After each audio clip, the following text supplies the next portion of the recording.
శ్రీమాత్రే నమః. నేను మీ చిర్రావూరి. మన ఇంట్లో అతి ప్రమాదకరమైనటువంటి వస్తువుల్ని ఎప్పుడూ పెట్టుకోకూడదు.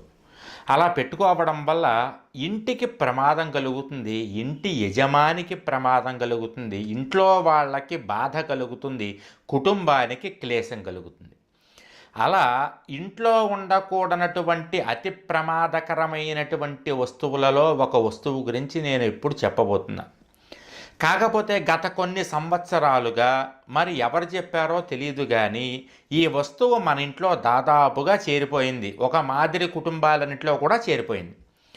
ఐశ్వర్యాన్ని కలిగించేటటువంటి దానిగా చెప్పబడుతూ ఉన్నటువంటి ఈ వస్తువు మనకి పరమ దరిద్రాన్ని కలిగిస్తుంది, ఇంట్లో సర్వనాశనాన్ని కలిగిస్తుంది.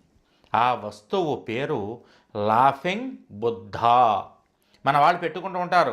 లాఫింగ్ బుద్ధ అని చైనాకి సంబంధించినటువంటి ఒక బుద్ధుడి బొమ్మ ఒకటి పెడతారు.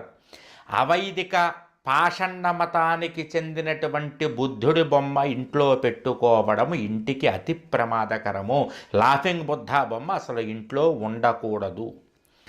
ఏ ఇంట్లో అయితే ఈ లాఫింగ్ బుద్ధ బొమ్మ ఉంటుందో ఆ ఇంట్లో ఐశ్వర్యము పెరుగుతున్నట్లుగా కనపడి ఆ ఇంట్లో మనశ్శాంతి పోతుంది. ముందు మనం అనుకుంటాం ఐశ్వర్యం పెరుగుతోంది అనుకుంటాం, కానీ మనశ్శాంతి పోవడము, భార్యాభర్తల మధ్య అన్యోన్యత లేకపోవడము, పిల్లలు మాట వినకపోవడము. మీరు గమనించండి, ఖచ్చితంగా లాఫింగ్ బుద్ధ పెట్టుకున్నటువంటి ప్రతి ఇంట్లోనూ కూడా ఏదో ఒకటి మనశ్శాంతి లేకపోవడమో, పిల్లలు పాడైపోవడం లాంటివో జరుగుతూ ఉంటాయి. ఎందుకంటే యథార్థానికి మనకు ఉన్నటువంటి దశావతారాలు 10 అవతారాల్లో బుద్ధుడి అవతారం కూడా ఒకటని చెప్తారు, కానీ ఈ బుద్ధుడు ఆ బుద్ధుడు గౌతమ బుద్ధుడు ఒకటి కాదు.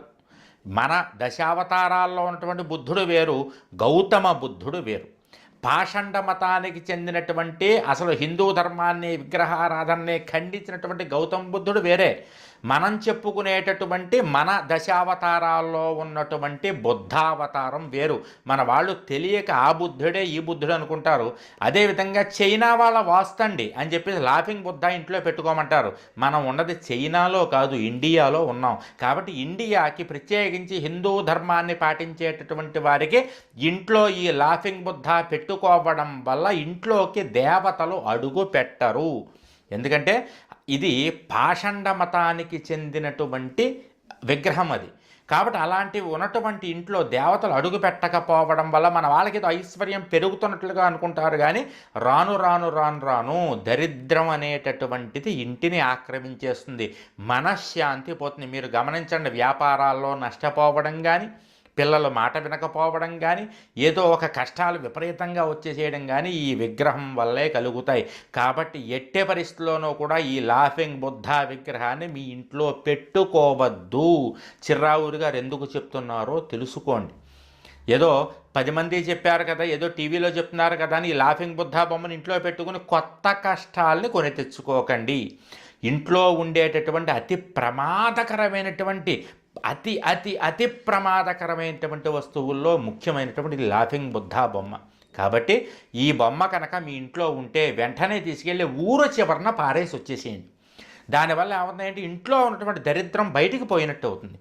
పొరపాటున కూడా మీరు ఇంట్లో ఉంచుకున్నారంటే కనుక ఇబ్బందులు, లేనిపోని ఇబ్బందులు తలకెత్తుకున్నట్టు అవుతుంది. కాబట్టి ఎప్పుడూ కూడా ఇప్పుడు చెప్పినటువంటి ఈ విగ్రహాన్ని ఇంట్లో పెట్టుకోకండి. కావాలంటే దానికి బదులుగా ఒక ఐరావతం ఏనుగు బొమ్మ పెట్టుకోండి. లక్ష్మీప్రదం మీ ఇంట్లో ఐరావతం తెల్ల ఏనుగు బొమ్మ పెట్టుకుంటే లక్ష్మీదేవి ఇంట్లోకి వస్తుంది. లాఫింగ్ బుద్ధ బొమ్మ పెట్టుకుంటే దరిద్ర దేవత ఇంట్లోకి వస్తుంది. కాబట్టి ఈ విషయంలో మీరు జాగ్రత్త. చిర్రావూరి గారు ఏం చెప్పినా మన మంచి కోసమే చెబుతారు, అది మాత్రం గుర్తుంచుకోండి. జయం.